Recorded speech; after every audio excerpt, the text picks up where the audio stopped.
Oh. Kapasitasnya 82.000 Wow.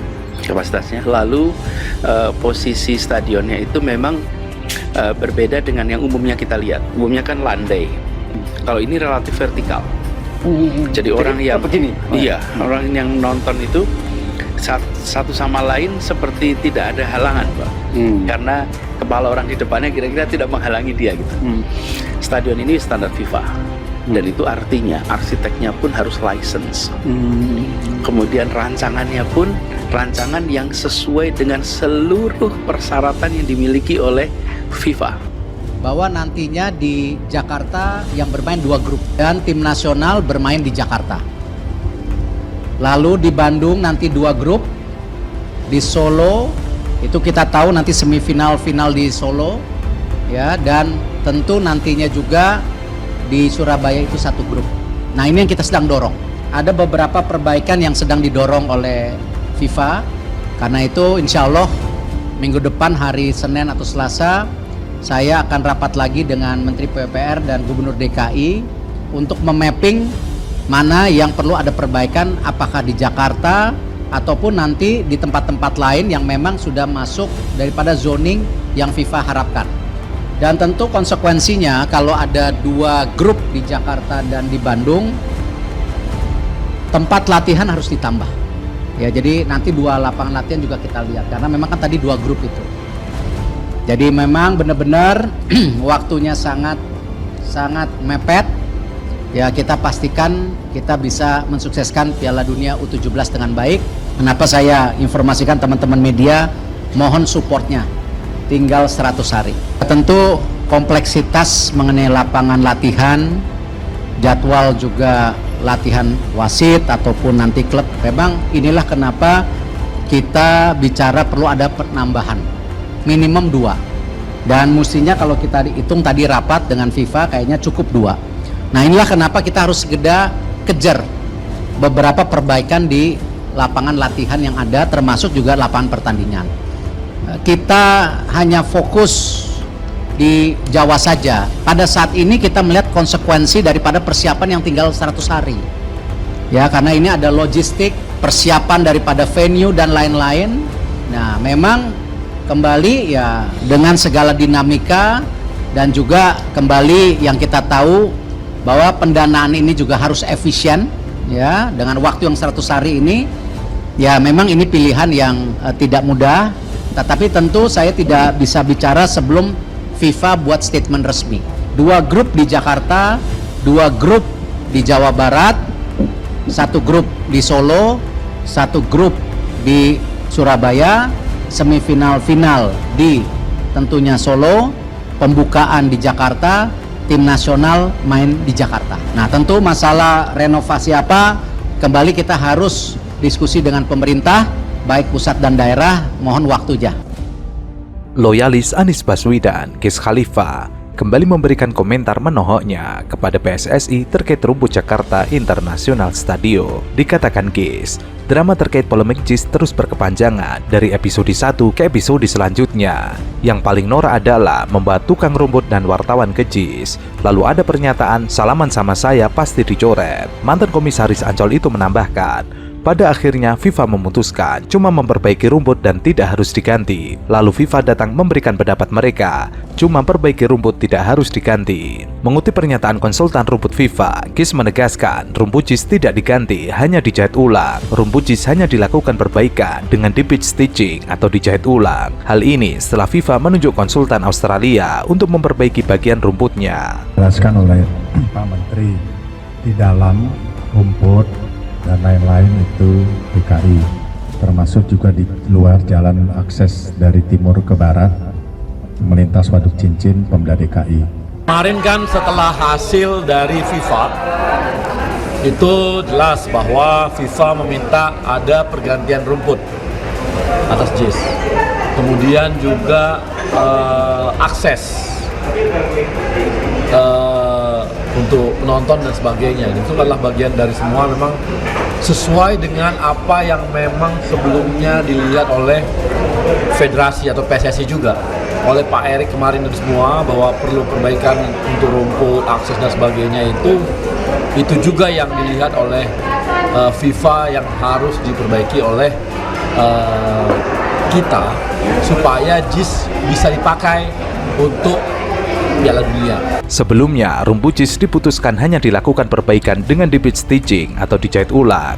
Hal ini dipastikan setelah FIFA menunjuk konsultan Australia untuk memperbaiki bagian rumputnya. FIFA saat ini telah menetapkan sebanyak 4 stadion di Indonesia yang akan digunakan venue Piala Dunia U17. Keempat stadion tersebut yaitu JIS Stadion Sijalak Harupat Bandung, Stadion Manahan Solo, dan Stadion Gelora Bung Tomo Surabaya. Dari total 4 stadion calon venue Piala Dunia U17 tersebut, 2 diantaranya mendapatkan catatan khusus dari FIFA yang dinilai belum memenuhi standar. Khusus untuk JIS diminta oleh FIFA untuk memperbaiki soal akses masuk stadion dan rumput lapangan. Sementara Stadion Jalak Harupat Bandung, FIFA menekankan soal tata ruang hijau di sekitar stadion tersebut. Akan ada di JIS, penutupan ada di Solo. Juga bersepakat memang ada pembagian tugas dari masing-masing pemerintah pusat dan daerah. Menpora sendiri sekarang sedang mendorong bagaimana percepatan Inpres dan Kepres yang sudah ada rapatnya hari ini, sehingga kalau ini bisa keluar yang namanya government guarantee dan juga positive contract itu harus diselesaikan sebelum tanggal 26, sehingga juga tadi penugasan yang sudah diarahkan oleh Bapak Presiden melalui Ratas kepada kami bisa berjalan dengan baik. Untuk Jalak Harupat dan Manahan sudah selesai. Kalau untuk JIS ada beberapa kegiatan yang harus dilakukan. Untuk rumput belum di stitching, habis stitching. Kemudian ada beberapa akses yang menuju ke stadion, bukan yang stadionnya, di jalan yang akses menuju stadion. Pembagian tugasnya yang di stadion akan dikerjakan oleh pemerintah DKI.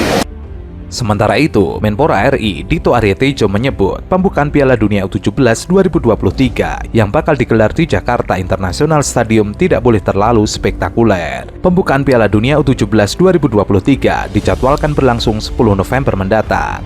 Dito mengatakan FIFA memiliki aturan soal seremoni turnamen junior yang tidak perlu sebesar ajang Piala Dunia senior. Inspeksi dari FIFA yang memberikan catatan dan harus dibereskan. Nanti FIFA datang lagi dan barulah mempersiapkan opening dan closing. Ketua PSSI Erick Thohir menyampaikan, karena ini U17, maka ada aturan dari FIFA bahwa tidak boleh terlalu spektakuler. Jadi ada aturan tersendiri setiap level baik di Piala Dunia U17, U20 dan senior. Indikasi spektakuler yang diminta FIFA adalah jumlah penonton dan konten acara selama penyelenggaraan ajang 2 tahunan itu. Kemenpora akan membicarakan topik ini setelah FIFA melakukan kunjungan lanjutan pada akhir Agustus mendatang. Dito juga menyoroti soal kemungkinan pembatasan penonton demi memenuhi kriteria FIFA soal kemegahan acara. Ia mengisyaratkan bakal mempertimbangkan animo penonton agar keputusan yang diambil dapat tepat guna.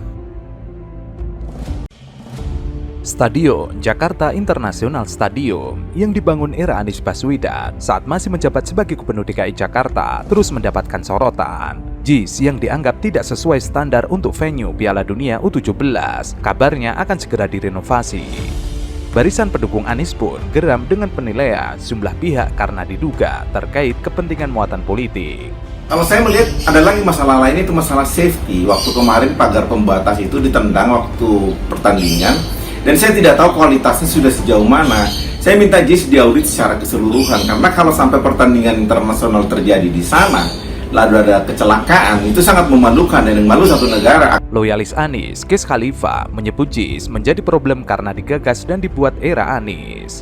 Namun ia heran banyak pihak yang menafikan itu dengan menyudutkan ketidaklayakan JIS. Ia pun mencontohkan Partai Solidaritas Indonesia yang kerap mengkritisi JIS secara tidak objektif. Menurutnya, hanya karena benci Anies, PSI kerap mengomentari JIS dengan sudut pandang negatif. Padahal masih ada persoalan lain yang harus menjadi perhatian dan bisa dikritik PSI. Ia menyebut seperti LRT Jakarta rute Rawamangun ke Kelapa Gading yang setiap bulan tekor 12 miliar dan pemasukan cuma 500 juta. Tapi menurutnya itu tidak pernah dikritik PSI. Jalurnya cuma 5,7 km, biayanya 6,5 triliun. Tidak pernah dikritisi karena yang bikin Ahok. kalau JIS ini yang bikin Anies Baswedan. Ia menilai persoalan JIS mesti dilihat secara konkret. Mestinya JIS bisa disempurnakan seperti penyediaan fasilitas stasiun KRL yang bisa selesai pada tahun 2024. Yang temporer itu harusnya sudah selesai. Tapi karena bukan Pemprov yang buat, karena stasiun itu tugas Kemenhub, udah 8 bulan tidak selesai, itu harus ditegur. Ia juga menambahkan dari jumlah penyelenggaraan acara, JIS dianggapnya berhasil. Maka itu geseran dengan anggapan JIS tidak layak karena hanya akses dan tempat parkir. Kalau kemudian bahwa ada hal-hal yang perlu dievaluasi, perlu diperbaiki dan seterusnya, saya kira harus dulu dialog dengan perencanaan dulu awal. Karena yang tahu betul backgroundnya itu adalah yang merencanakan itu, planningnya kayak apa, perencanaannya kayak apa, itu harus diajak dialog dulu. Sehingga ketika dilihat oleh yang lain siapapun itu, oh ini kurang ini, kurang ini, kurang ini. Jangan-jangan sebenarnya yang kurang itu memang belum dikerjakan, tapi sudah masuk perencanaan, gitu.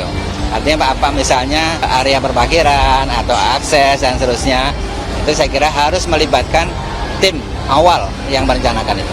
Seharusnya sudah dibangun sesuai dengan standar itunya. Saya nggak yakin kalau dianggap nggak layak. Saya kok yakin tetap layak gitu ya. Tetap masih mungkin bahwa JIS ini layak dengan catatan perbaikan. Iya, pertama catatan perbaikan mungkin hanya soal akses keluar masuknya gitu ya. Kalau soal parkir kayaknya nggak pusing-pusing amat FIFA juga, karena ini yang main U17. Beda kalau yang main di Piala Dunia Senior. Ini yang main U17. Memang akan datang itu ribuan pendukung Brasil, katakanlah ribuan pendukung Jerman, ribuan pendukung Inggris. Nggak akan itu. Sebagian besar menonton itu dari kita sendiri atau mungkin negara-negara tetangga. GIS menambahkan, JIS dibangun dengan melibatkan konsultan perencanaan dari Inggris. Konsultan itu punya pengalaman merancang stadion di Inggris, seperti milik klub sepak bola Tottenham Hotspur dan beberapa stadion di Qatar untuk Piala Dunia tahun 2022. Kemudian, ia menyindir keras organisasi Persatuan Sepak Bola seluruh Indonesia yang sudah terlalu bernuansa politik. Ia mempertanyakan standar PSSI dari segi prestasi yang mendunia. Baginya, PSSI tidak punya standar prestasi. Ia menganggap prestasi terbaik timnas sepak bola yang terakhir saat nyaris lolos Olimpiade 1976. Setelah itu tidak pernah lagi bersaing di pertandingan kelas dunia seperti Olimpiade maupun World Cup. Kalau dari kami JIS itu siap, apapun yang dibutuhkan. Bahkan kita dari jauh-jauh hari kita udah siapkan akses selain akses fasilitas pendukung di dalam lapangan utamanya kita udah siapkan untuk akses pemain supaya menjaga keamanannya, itu semua kita siapkan. Udah, kami siap pokoknya. Dari PSSI Pak sudah ada permintaan untuk persediaan Pak? Belum secara formal. Ini tapi kita kan sebagai pengelola venue internasional seperti ini harus siap kapanpun. Kan tidak hanya dalam rangka Piala Dunia U17 ini. Jadi dengan PSSI, dengan Pemprov kita selalu lakukan komunikasi, termasuk bagaimana mengelola. Jadi pengelolaan ini sudah diamanahkan melalui peraturan gubernur ya.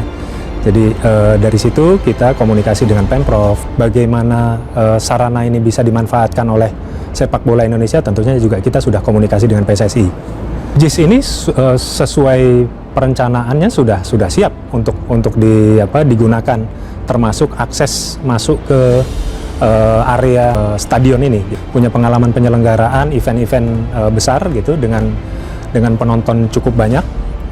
Jadi kita bisa lakukan pengaturan transportasi, termasuk masuknya penonton ke dalam arena stadion ini. Sementara itu, PT Jakarta Propertindo angkat suara usai PSSI menyebut Jakarta International Stadium tidak sesuai standar FIFA. Jakpro menepis anggapan tersebut dan mengatakan bahwa stadion yang mereka bangun adalah stadion kelas dunia berstandar FIFA. Jakpro juga menjelaskan bahwa JIS dirancang oleh konsultan pelaksana asal Inggris, Buro Happold. Ia adalah pihak yang turut merancang stadion megah di London, yakni Tottenham Hotspur. JIS dirancang oleh Buro Happold, konsultan perencana dari Inggris yang memiliki pengalaman internasional dalam merancang stadion-stadion sepak bola modern di Liga Inggris, seperti Tottenham Hotspur Stadium di London, serta perancangan beberapa stadion Piala Dunia Qatar 2022.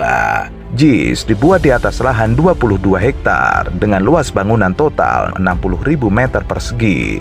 Sejak dikerjakan pada 2019 lalu, biaya konstruksi mencapai 4,5 triliun dan kapasitas mencapai 82.000 penonton.